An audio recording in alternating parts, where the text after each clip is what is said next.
Hello everyone, and welcome to the first of our material history seminars for 2026. I'm Margaret Anderson from the Old Treasury Building, and I'm delighted that you've been able to join us today. Let me begin by acknowledging that I'm speaking to you from the unceded land of the Wurundjeri Woiwurrung people of the Kulin Nation. We thank them for their care of culture and of country, and pay our respects to elders past and present. But I'd also like to acknowledge any First Nations people who may be joining us today. Material Histories is a seminar series offered jointly by Deakin University, the Old Treasury Building, and the Australian Catholic University. And I'd especially like to acknowledge the wonderful co-curator of this series, Dr. Lorinda Cramer of Deakin, who is also our speaker today. In each discussion, we explore an aspect of material history through an object or a series of objects. The seminars are open to anyone who's interested in material history, and we hope over time to cast the subject net widely in terms of both time and place. So if you're interested in contributing, please do get in touch. And this particular seminar is offered as part of the PayPal Melbourne Fashion Festival's independent program. Now, as I mentioned, our speaker today is the co-curator of this series, Dr. Lorinda Cramer. Lorinda is a lecturer in cultural heritage and museum studies at Deakin University. Her research interest is in needlework, dress, and fashion. And in addition to many articles, she is the author of the wonderful monograph, Needlework and Women's Identity in Colonial Australia. And I can't recommend that highly enough. In recent years, she has developed a particular interest in Australian wool in fashion and also in the important issue of fashion and waste. And her paper today combines both interests. It is entitled Cuttings, Combings, Fettlings and Flock, Fashionable Consumption and Australian Wool Waste. Welcome, Lorinda. Thank you so much for that lovely introduction, and thanks to everyone who's joining us today. I'll get stuck straight in. Australia's wool industry produced vast amount of fine fleece from the 19th century, spurring clothing industries globally and driving fashionable consumption. Yet wool processing and clothes manufacturing also generated waste. Products called cuttings, combings, fettlings, flock, and waste materials known by plenty of other names. Salvaged, then sold to waste merchants, these materials had a second life. I'm interested in exploring these two different dimensions in my presentation today. So first, I'll trace fashion production and consumption. And my main source for doing this are the mail order catalogues produced by the Melbourne manufacturer and department store Foy and Gibson. You'll see an example here. Their richly illustrated pages present an astonishing array of fashionable goods, like these charming frocks of cosy all-wool fabrics from the 1928 winter catalogue. But I'll also consider the resulting waste and the value of these products in their second life. I'll investigate this flip side to fashion through the wholesale invoices Foy and Gibson issued for wool waste leaving its mills and its clothing factories. To help set the scene, plus give you a glimpse inside Foy and Gibson's mills and factories that produced staggering volumes of clothing and waste, I'll show you some of the largest series of photographs taken in 1922. These capture the energy and scale of Foy and Gibson's operations, that it can be really difficult to comprehend this otherwise. And I'll pause here for a moment on this photograph of women operating cashmere hosiery machines in Foy and Gibson's mills, as it's only in looking closely that you'll see scores of women workers dotted between the machines. Most of them have stopped work for a moment to look in the photographer's direction. I had an opportunity to explore these catalogues, invoices and photographs in 2022 as the Redmond Barry Fellow for the wonderful State Library Victoria Fellowships program. This was supported by the State Library of Victoria and the University of Melbourne, and the fellowship opened access to both the State Library of Victoria and the University of Melbourne's archives collections as I set out to think about a history of wearing Australian wool. I was interested in Foy and Gibson because of the range and depth of material that had survived, particularly from the first half of the 20th century, and because of its extensive use of wool in clothes, blankets, cloths, knitting yarns, and more. Little did I know that as part of my research, I would also become fascinated by wool waste in its various forms, cast off from clothes manufacturing. It was the invoices issued by Foy and Gibson, numbering in their hundreds and spanning many folders and boxes, one of which you can see here, that I poured over at the University of Melbourne archives, that drove my research forward in that direction. Research can take unexpected turns, and as my interest in these invoices grew, I realised the important alternative story they told about Foy and Gibson's business as a counterpoint to the mail order catalogues and the thriving department store.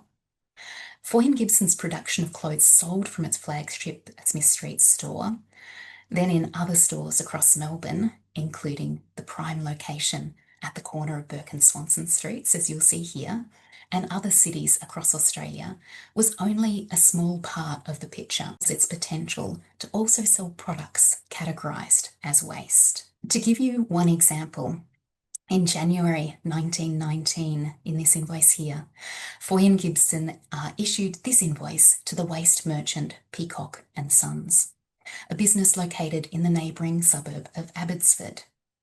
The product changing hands was 35 bales of Fettlings that had come from Foy and Gibson's woolen mills. I was confused when I first saw this invoice. What on earth were Fettlings? After a little digging, I discovered that Fettlings are wool fibres attached to seeds, burrs and tar that caught in the teeth of carding machines at Foy and Gibson's mills. And this is Foy and Gibson's carding room. The Fettlings would have been caught in the fine wire teeth in the rollers that you'll see as the wool was drawn through them. The Fettlings from the invoice weighed a staggering 2,300 kilograms and held real value. To put this in some context, at £39, the Fettlings were worth less than the average wage for a female factory worker that year, though not significantly so. Her average wage of £60 was far lower than her male counterpart, perhaps those very workers we see in this room who handled the Fettlings and who earned on average £141 a year. Just as large volumes of clothes left Foy and Gibson, the company issued scores of invoices for wool waste leaving its Melbourne-based mills and clothing factories, materials that also included sweepings, cuttings, combing and flock. And these invoices pointed me to a thriving trade in wool waste a century ago. Products that were not discarded as rubbish, but rather that were salvaged and given new life through recycling and repurposing. I was intrigued. Before I further turn in that direction though, let me introduce Foy and Gibson more fully to you to help you see why this Melbourne department store has captured my attention. Foy and Gibson had begun trading in 1883 when William Gibson partnered with Mark Foy, a successful proprietor of clothing and drapery stores in the gold rush boomtown of Sandhurst, now known as Bendigo, before he moved to the inner Melbourne suburb of Collingwood. Foy and Gibson flourished in the decades to follow, though Foy left the business shortly after, and two of Gibson's nephews joined him to manage the company. Foy and Gibson's extensive mills, then known as 2 miles of mills, dominated the suburb of Collingwood, as you can see here. Woolen mills, spinning mills, and hosiery and knitting mills spread along Wellington, Cambridge, and Oxford streets, where warehouse conversions now stand. The slogan "From the sheep's back to yours" pointed to Foy and Gibson's use of Australian wool worked in these mills, then made into cloth and clothing, to be sold from its Smith Street store. Later, other stores opened in Melbourne and across Australia, including Perth, Brisbane, and Adelaide. The slogan also pointed to the scale of Australia's wool industry and its production of the world's finest fleece. A significant proportion was sorted, sold, and shipped overseas to enter the global apparel market, though enough remained in the country to clothe Australians. Many shopped in-store for their clothes, but rural consumers turned to Foy and Gibson's mail-order catalogues from the 1890s and across the first half of the 20th century to help make their selections. The mail-order catalogues provide striking insights into the changing look, style, and sartorial sensibilities of Australians as clothing underwent a radical transformation towards more relaxed and more revealing items of dress. Moving from these gowns, illustrated in the 1906-07 catalogue, to this one, published a little over 20 years later, it's not hard to see the dramatic shift that had taken place. The catalogue's pages also reflect Foy and Gibson's strategies to entice customers to its affordable, good quality and wide-ranging products. They capture the ways in which Foy and Gibson sought to educate customers on the benefits of wearing wool and to ease concern that lingered over caring for garments made from this natural fibre. They also encourage a Buy Australian ethos and the promotion of Australian wool. Though the Foy and Gibson catalogues were produced from the 1890s, the earliest that I've seen is this 1902 winter catalogue. And I'd like to flip through the pages, so to speak, of this catalogue with you, though this will only give you a really brief taste of the goods that Foy and Gibson sold at the turn of the 20th century. Women could browse pages of hats in felt, velvet and straw, embellished with ostrich feathers and silk rosettes and bows. They could buy lengths of fabrics, tweeds, tartans and more in wool, velvets and velveteens, silks, muslins and black cloths made for those in mourning. The later styles in capes and coats inspired by London and Paris fashions appeared, as you see here, as did more serviceable everyday styles. Blouses and skirts were plentiful, and new styles emerged, including at the bottom right of this page, a cycling costume with skirt split around the wheels. Cycling had become popular the decade before, though not without concern that it might be improper for ladies, and full skirts posed hazards for women on bicycles when they could get caught, leading to new styles especially for this activity that included knickerbockers, shorter skirts, and divided skirts like this one. Perfect fitting corsets created the distinctive S-shaped silhouette of that decade, starting low on the bust and pushing the hips back. Lace collars were plentiful, as were fur necklets that hugged the throat, cashmere and cotton hosiery that kept feet snug, and kid and fabric gloves for the hands. And an enormous range of haberdashery could also be purchased: thread, buttons, bonings, braidings, bindings, and much more still. And men's choices were just as expansive. Foy and Gibson made men's suits and overcoats to measure or as ready-made.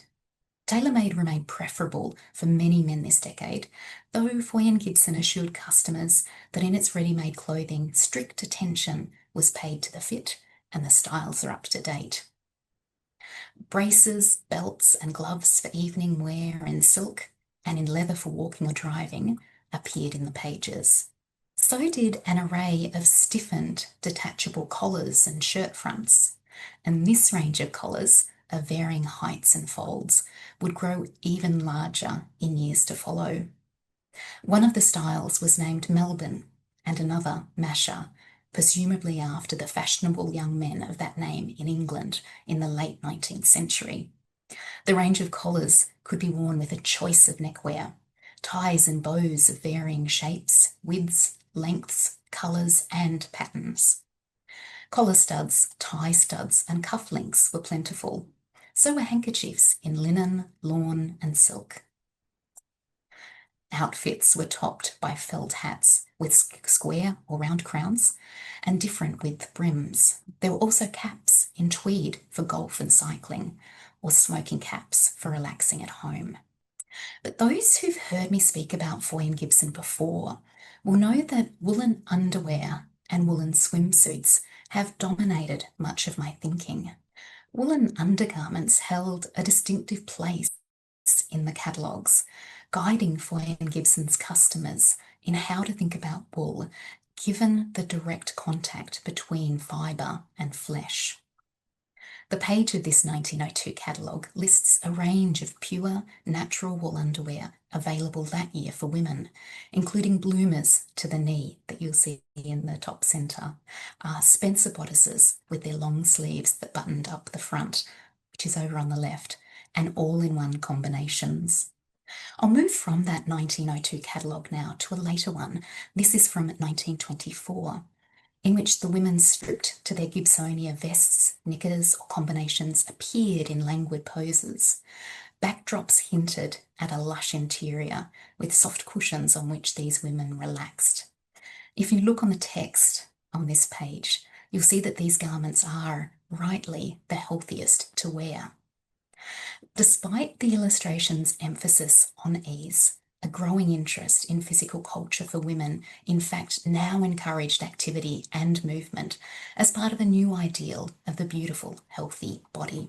And moving forward another decade to the Foy and Gibson Autumn and Winter catalogue for 1935, with the clear directive that you'll see here: men, for your health's sake, wear Gibsonia underwear.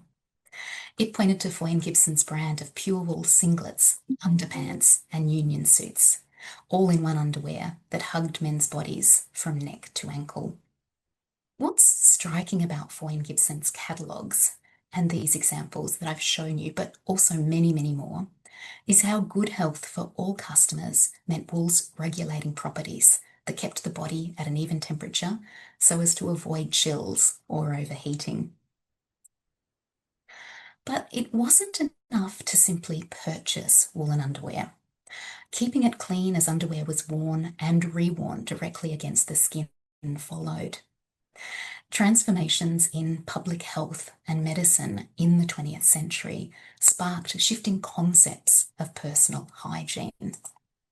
This extended from a trade in hygiene that had developed in the second half of the 19th century around products like soap, with soap's use flourishing in decades to follow. When Foy and Gibson advertised its underwear through mail-order catalogues, working-class women had long faced intense scrutiny for their regime of domestic cleanliness and their use of soap. Gwendolyn Hackett, who gave evidence for the Royal Commission on the Basic Wage in 1920, is one example. Her testimony featured among hundreds of typical working Australians who described the cost of their family's clothing and other needs as the Royal Commission sought to establish a minimum wage. Hackett's husband worked as a tanner, like these men who worked at a South Australian tannery. They handled sheepskins and other animal hides to prepare them for the pits, where they were treated with caustic soda and cyanide to burn off the hair. The work of a tanner was tainted by foul odours. Almost certainly because of this, the commissioners identified Gwendolyn Hackett as a very careful housewife. They were referring to her care of her husband's clothes that not only helped them last as long as possible, but that demanded a rigorous cleaning regime to rid them of the noxious properties, as the tanning trade was classified, of her husband's work. Gwendolyn Hackett told the Royal Commission that she purchased goods at Foy and Gibson. As one of the leading firms whose business is chiefly or partly with the working classes, as the Royal Commission minutes recorded, Foy and Gibson featured prominently in the evidence presented. Hackett's husband always wore underpants, she confirmed for commissioners, though some men confessed they didn't. Her husband underpants were made by Foy and Gibson locally, she explained. And if she purchased some for him that year, they would have looked like these. So following that introduction to Foy and Gibson and the clothes sold through its mail order catalogues, I'd like to now shift direction to a short history of wool waste. I'll go back further than the first decades of the 20th century that I've explored with the catalogues, and I'll start instead in 1847. That year, the Colonial Times newspaper in Van Diemen's Land, Tasmania, carried an advertisement for the sale of woolen rags. Wool's primary value was found in the fleece that was shorn off the sheep's back, sorted and baled for market, sold to be worked in mills into yarns, then made into clothing. It continued to hold value as it passed through the hands of wearers, was sold in the second-hand market and reworn. The rags in this advertisement, however, had been accumulated in the prisoners' barracks in Hobart. This prison for male convicts had recently begun to also house civilian inmates. Before they became tattered, then, the rags were likely convict clothing. Government issued slops, which were cheap, rough garments, party-coloured uniforms intended to humiliate, civilian clothing in various states of repair, cast-offs from masters, fashionable attire for those of means, or even animal skins had all been used to clothe convicts. In this context of punishment, the rags at the prisoners' barracks had been worn for as long as possible, repaired as part of men's forced labour, then discarded when beyond wearable. But still, a market existed for their resale. And that's because woolen rags could be used as a form of manure. They could be torn into flock or shredded and reconverted into a cheaper woolen cloth. In the 19th century, woolen rags, together with bone, horn, and hoofs, were understood to nourish the earth as they slowly decomposed. Dried blood had surpassed these waste animal products as the richest organic manure by the turn of the 20th century, although wool, woolen rags, and wool dust continued to be recognised as a source of nitrogen to improve the earth. Scouring, and by that we mean ridding greasy wool by chemical agent in a scouring machine of dirt and other matter, and this is a photograph of Foy and Gibson's scouring machinery, photographed in 1922. This also provided forms of what were referred to as manure. 20th century scouring had transformed from cleaning methods favoured the century before, when wool had been washed on the sheep's back by swimming them across a river. The men who worked as these sheep washers were white labourers, some making good wages, and also First Nations men who performed the task for little, if any, financial compensation. They needed strength and stamina to drive hundreds of sheep per day through a water source. And this wool wash, photographed in 1859, will give you a sense of them. It has a ramp leading down into the river through which the sheep would swim before they emerged dripping and exhausted at the other end. By the end of the 19th century, washing wool on the sheep had fallen out of use. Wool was more often sold in the grease. It was shorn from sheep in its greasy state before being scoured. The liquid that ran out from the scouring process, known as waste scour liquor, contained grease, oil, and other substances. The first was extracted for industrial soap manufacturers, and the second for use in manufacturing. Teased or shredded wool fibres made other waste products. This included flock, wool or cotton refuse or torn cloth, used for padding, wadding, and stuffing, including for quilts, mattresses, and cushions. By the 1880s, Roberts Beaumont described flock in woolen and worsted cloth manufacture as the soft, fluffy fibres cast out from different machines in the production process in his outline of cloth manufacture. Flock considered to be considered an important byproduct in the production of woolen yarns and cloths for decades to follow. Though Foy and Gibson sold the flock produced in its mills to waste merchants, it did not use this flock in the bedding it made, This catalogue from 1906-1907 outlines how Foy and Gibson discontinued using flock for bedding owing to the impure and unhealthy nature. I'm going to tease this apart a little further in my talk today. Rejected fibres, those that were stained, for example, or of poor quality, or cloth offcuts from mills, might also form bedding for the family.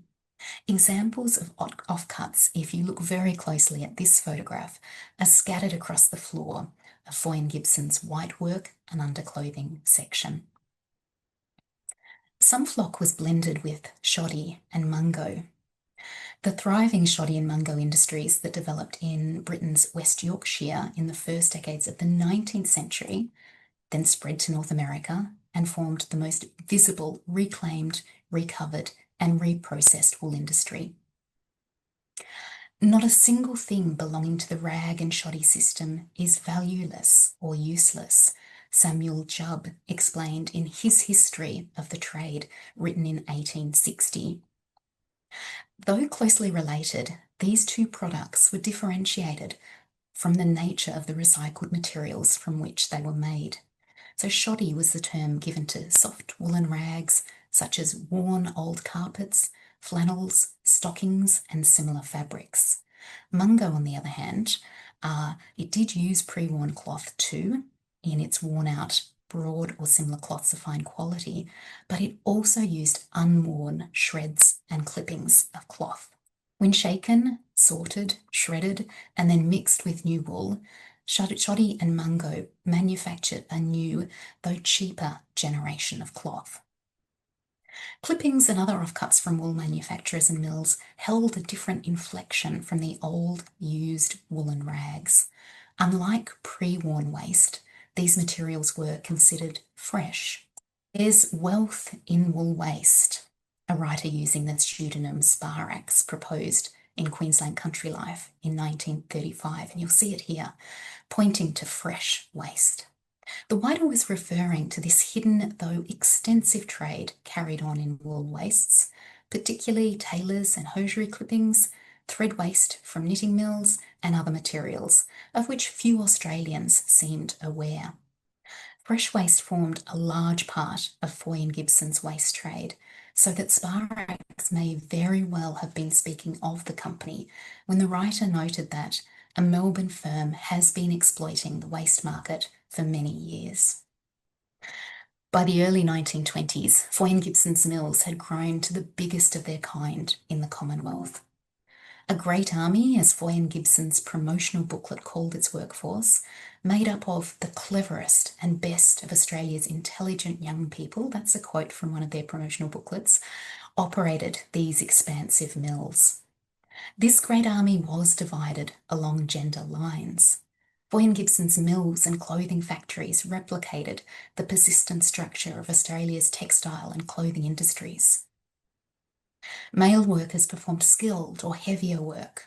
This included operating the vast terrace after terrace of machines used in wool spinning that you can see in this photograph. They also worked in warp laying, described as a most important part for the success of the finished articles depends entirely on the care and attention given. Men worked in the dye house and in the strictly controlled wet and dry finishing rooms. And men supervised the significantly more numerous female operators and attendants who, following industrialisation, had provided a cheaper, ready workforce. Women's so-thought less skilled labour resulted in lower wages prescribed by the basic wage. In the Foy and Gibson mills, very adept female operators worked these knitting machines before passing garments to the women in the cutting and seaming departments followed, and then the making up section to finish the detailed work. At the end of the 1920s, Foy and Gibson's Great Army processed 2,900,000 pounds of wool annually into yarns, cloths, socks and stockings, clothing, blankets and more. It's no surprise then that Foy and Gibson issued copious invoices for the attendant waste products from its woolen mills, and close factories. Just combing waste from Foy and Gibson. This referred to the short or broken wool fibres removed from the combing process to align the fibres. Mr. Melville bought casks of wool grease. Holt and Son purchased flock. So did the Kiwi Polish Company, makers of shoe and boot polish, who purchased grey flock in particular. Wool brokers P.H. Pearce and Son also obtained bales of flock in large quantities. In May 1919, for example, they purchased more than 67 pounds of flock, followed the next month by a further 11 bales of white flock and 9 bales of grey flock. White flock was most keenly sought as it had the widest applications, but greys, mixed and solid colours were also in demand for bedding and upholstery purposes, for cushions and for pillows.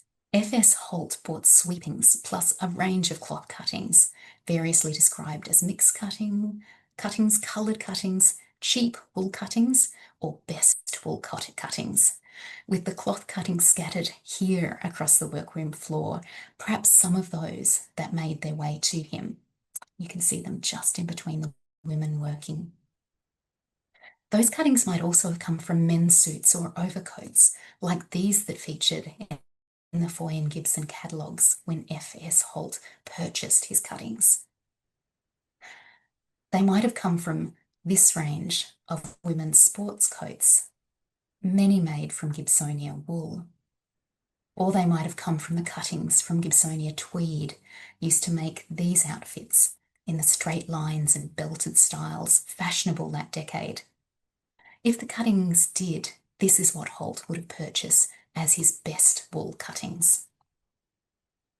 Peacock and Sons purchased the largest and the most valuable quantities of waste, always Fettlings, with the exception of 280 pounds of dirty waste from Foy and Gibson. Thomas Peacock had commenced his business as a general trader. By 1915, and joined by his sons, Thomas Peacock and Sons dealt in tailor's clippings, as the Sands at McDougall directory describes here. Although the Fettlings from Foy and Gibson and the tailor's clippings were fresh in the sense they were unworn, Peacock and Sons' location in Abbotsford, one of Melbourne's noxious trade areas, gestured to the classification of their work. The Victorian Health Act of 1915 listed abattoirs, bone mills, glue factories, manure works, soap or candle works, fellmongeries, tanneries, and wool scourers as noxious or offensive trades. And to this list, the Act added any trades or businesses causing effluvia, offensive fumes, vapours or gases, or discharging dust, foul liquid, blood, or other impurity. Abbotsford, like other noxious trades areas, was located on a Melbourne waterway to discharge pollution into the bay, though not effectively enough that the city could avoid being labelled Smelbourne for the resulting odour. And in this image of Yarra Falls Mills in Abbotsford, though not classified as a noxious trade, you'll see the potential to discharge liquids into the adjacent Yarra River. A notice printed by Peacock and Sons in the local Age newspaper in 1925 clarified the noxious trade's nature.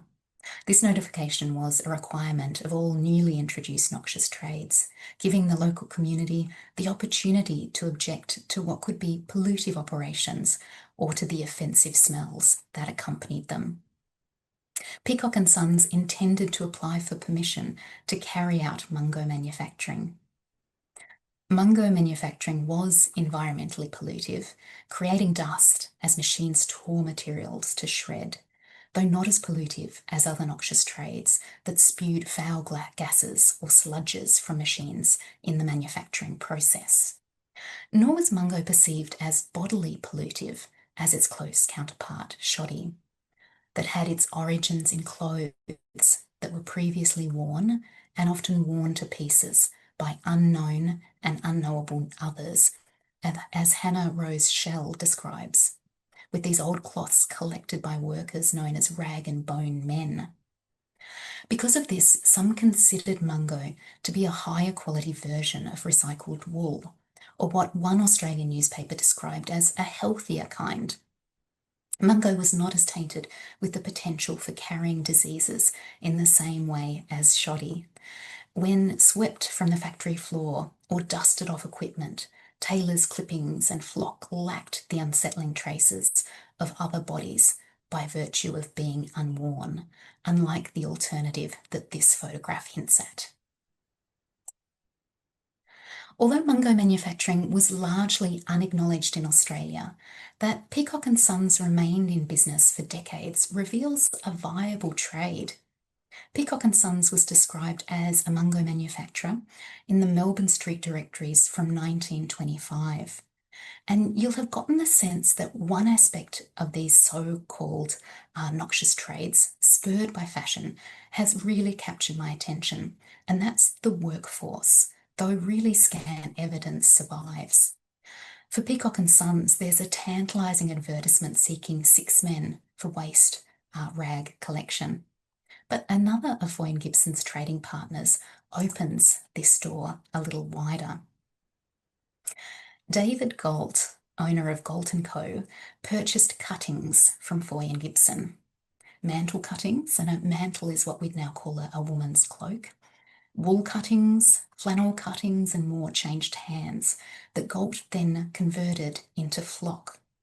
The flock factory in Melbourne's then working-class suburb of Brunswick had been in operation from around 1875.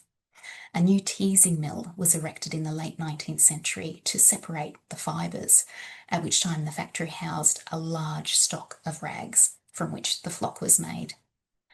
Although Australia's wool growers and industry experts viewed the rag trade as what it called a parasitic industry when it challenged the consumption of pure new wool for clothing uses, they were more accommodating of woolen rags being recycled for other industries. By the 1920s, Galt employed a workforce of 60 to produce flock for one of these alternatives, and that was flooring underlay for carpet. The cuttings purchased from Foy and Gibson were unworn and from the factory floor. And though I've shown you this photograph earlier, I think it's worth returning to it again to take note of those cuttings scattered behind and between the women workers. Nevertheless, strict requirements led Galt to apply to have new machinery installed in 1926. Paying a considerable £6,000 for equipment to fumigate and sterilise articles before they were teased into flock, and this was in order to meet the Health Act. But flock manufacturers were obliged to attend to this disinfection of and prevention of nuisance or injury to health from rags or other materials used or stored. That's a quote from the Health Act. Underlined a presumption of danger, uncleanliness, or disease associated with uncontrolled waste material, whatever its type. And the violent shredding of materials created dust. The intense scrutiny that followed Galt's application for new machinery by local council representatives, including its health committee and its councillors, and the community, focused on this dust production. The town clerk who visited Galt's mills to conduct an inspection found it entirely free from noxious odours, and he noted dust-resisting apparatus had been installed. Still, he observed the clothing of several women working in an enclosed space in the factory was covered in dust. Protective clothes helped those who worked in such environments. Women's overalls, those numbered 4900 at the top left, then 4904, 4913, and 4916, which is second from the bottom right in the Foy and Gibson winter catalogue for 1920, covered the clothing beneath to prevent that from becoming soiled. So did men's overalls or coveralls worn for manual labour. They were changed out of at the end of the day to prevent grime and dust being tracked back into the clean home. And you'll see here the men working to dye wool at Foy and Gibson. They're wearing some of the options available for men's protective clothes. In a moment, you'll also see the stark difference, here we go, to their suit-wearing colleagues who did their work seated at a desk. Dust placed on a scale of wool waste's potential pollutants was not the most offensive. Other work in wool waste could be made unpleasant, if not close to unbearable. Fellmongering, or removing the last viable wool off sheepskins through a chemical process, was one of the worst smelling jobs in wool waste. Newcomers to the trade were struck by the stench that was difficult to wash off the body, so much so that it made some of the men employed in this trade sick at first. Others struggled to eat when it meant lifting their reeking hands close to their face. It could also mark them as outcasts. You can't mix in society, one fellmonger explained, while another regretted that he and fellow fellmongers were avoided in public places, including on public transport or in a picture show, for the stink that lingered on their skin.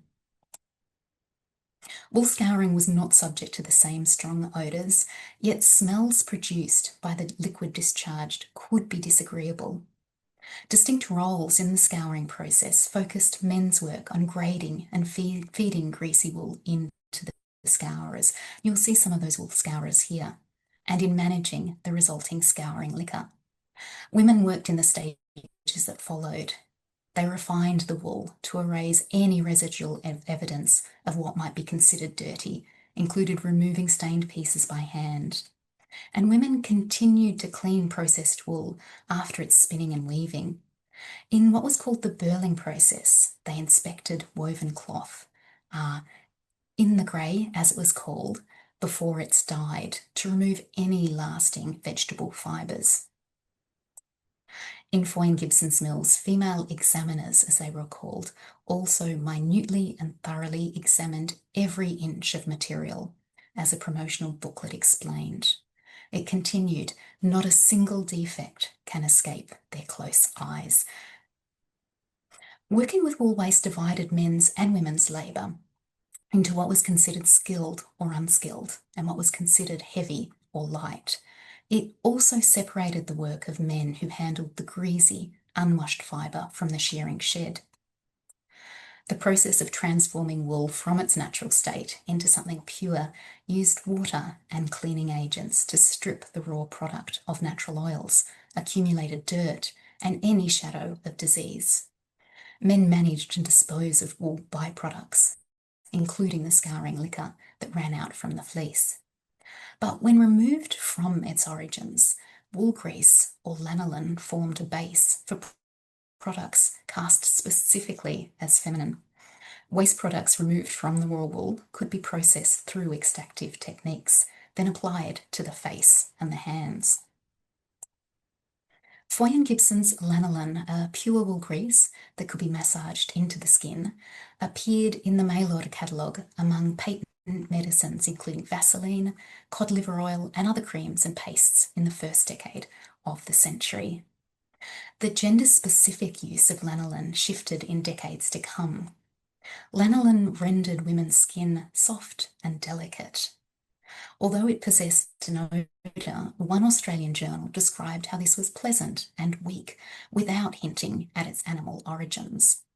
The Australian Women's Magazine, though, suggested caution in using lanolin on women's faces, describing how, as an animal fat, it has often been recommended as a hair stimulant, meaning that it had the uneasy potential to stimulate the masculine growth of facial hair.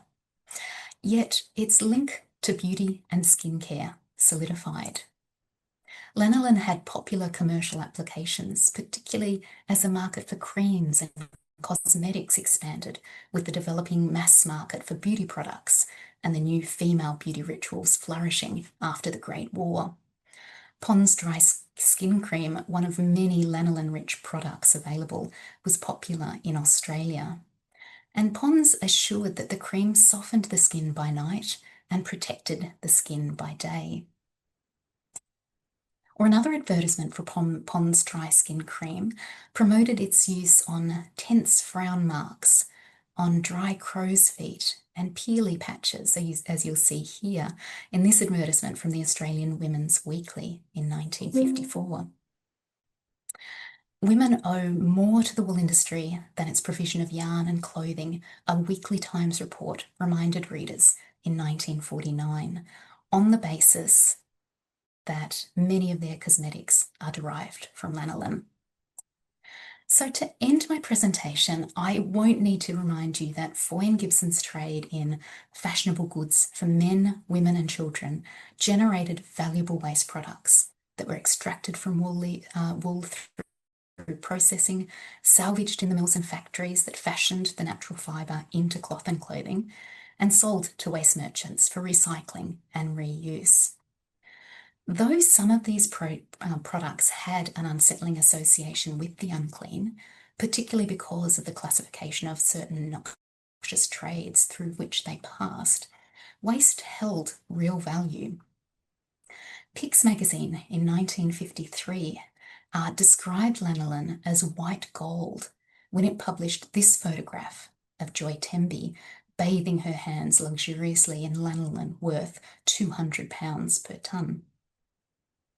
And if we come full circle to today, we're again being reminded that wool is biodegradable, that it has the capacity to return to the earth, much like those waste products 100 years ago did.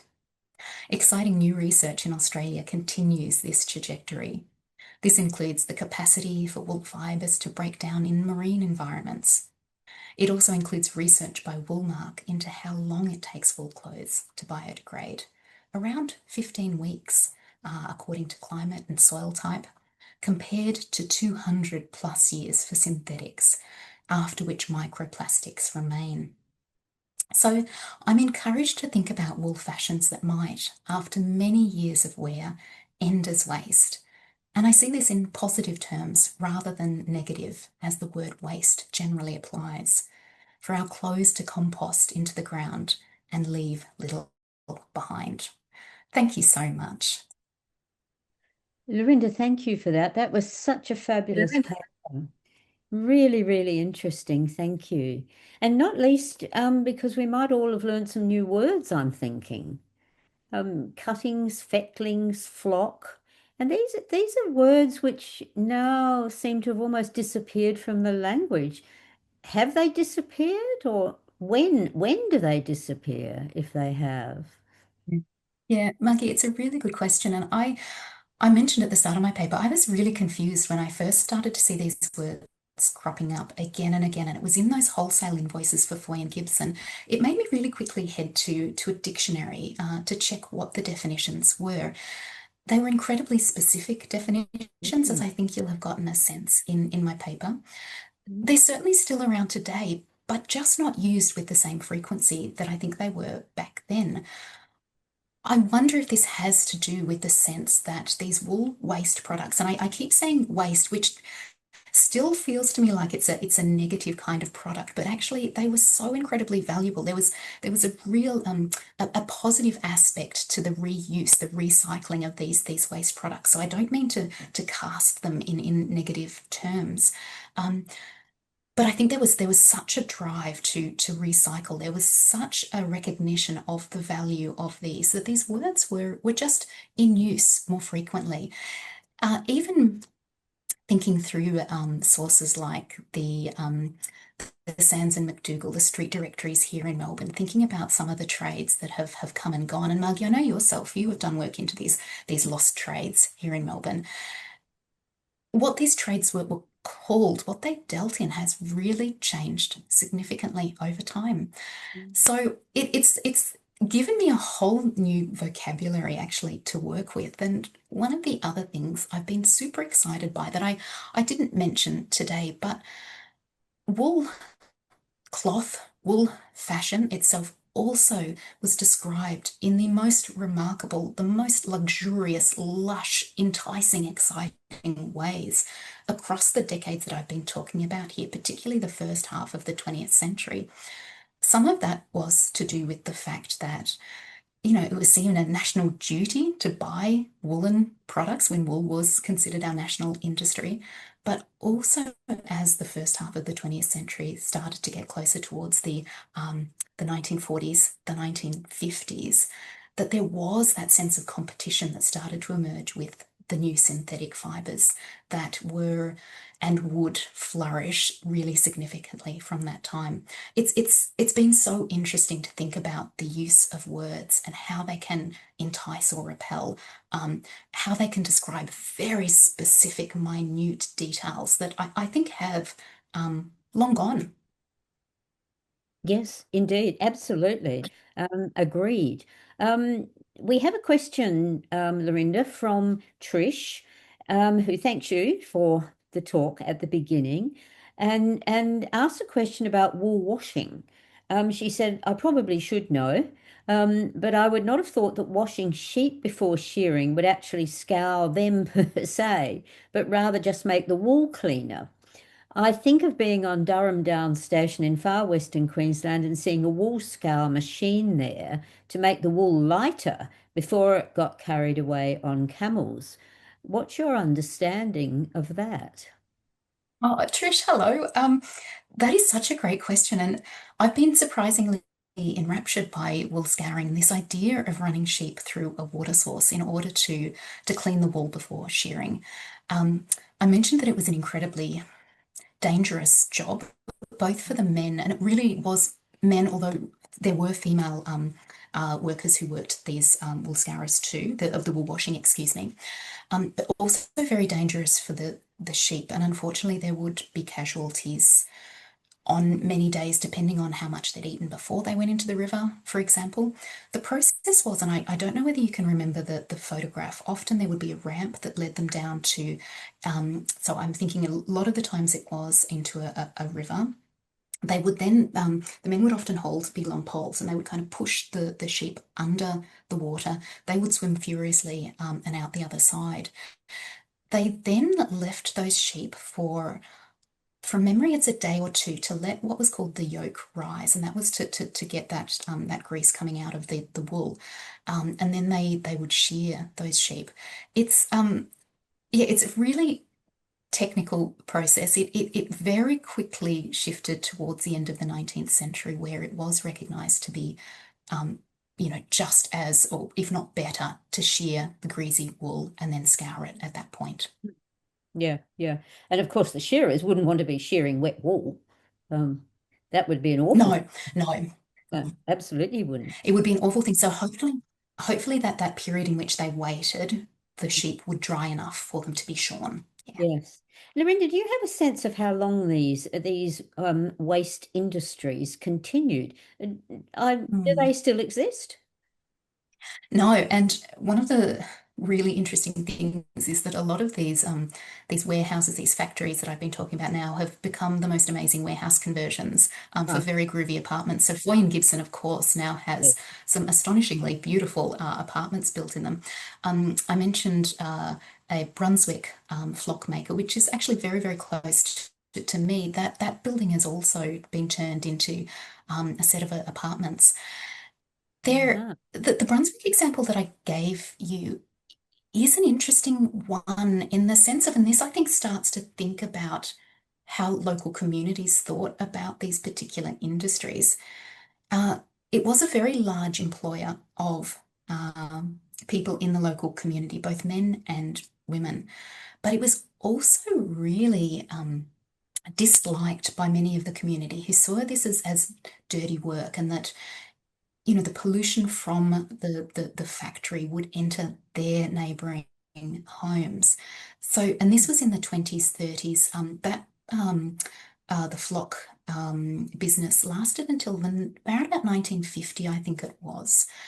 So you know, if we think about from the third quarter of the 19th century through to 1950, it did have longevity to it, but there really was this shift around, and I think, in a lot of these Melbourne locations, as the demographics start to shift, as industry moves further and further out, the sense of having these kinds of factories or industries in, inner city areas start to become a little less desirable.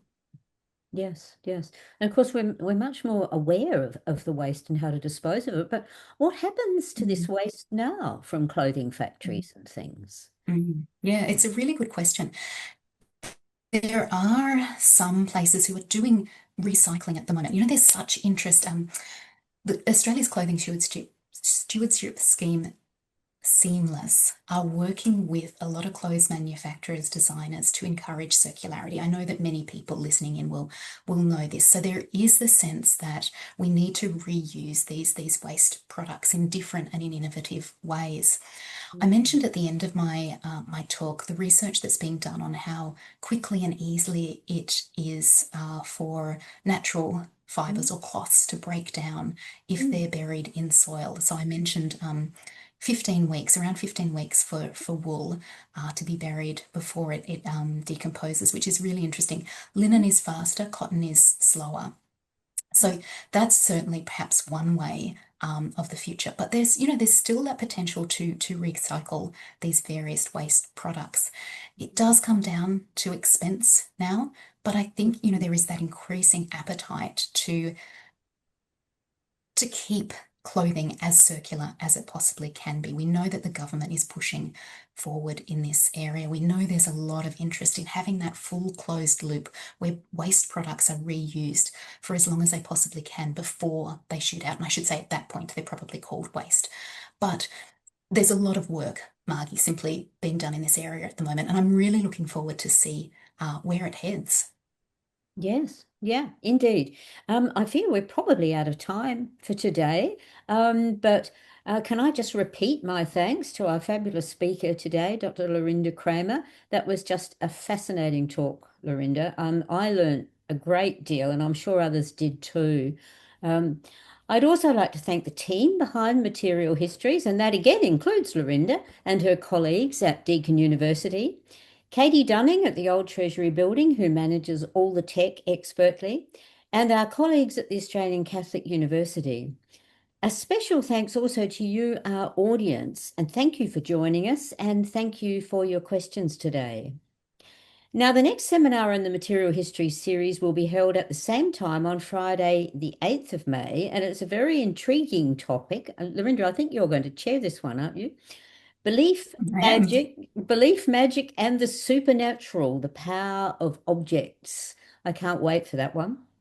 Remember that if you have a paper you'd like to present in this series, we really welcome submissions, and you'll find the details on the Material Histories page on the Old Treasury Building website. Please don't be shy, we'd really love to hear from you. Now, as usual, Katie will endeavour to upload the recording from today's seminar as soon as she can, and all of those who've booked will then receive an email to let them know. And they will then be shown on the Old Treasury's YouTube channel. So with that, I'll say thank you to everyone and good afternoon.